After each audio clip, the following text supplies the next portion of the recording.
Sheldon Richardson, that's one that will be familiar. Was a salary cap casualty a season ago with the Browns. You look at it, 1 year, $3 million, fully guaranteed. I might be willing to sign on for that because that would be, to me, that seems awfully low risk. If Pro Football Focus has that contract kind of nailed, they liked him a lot when he was here.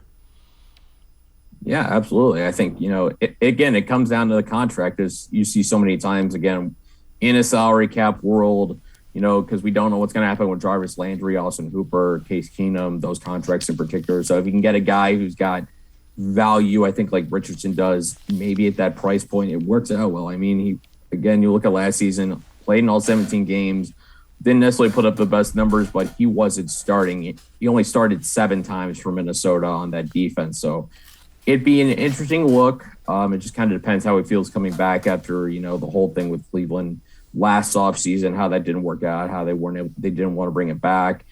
It just kind of depends on can they, come together and, move forward and try this again. Because Richardson, I thought, was pretty good in his time with the Browns, and getting a veteran there, especially when you still have those youngsters and Elliott and Togia behind him, to let those guys continue to grow at their own pace instead of kind of throwing them into the fire.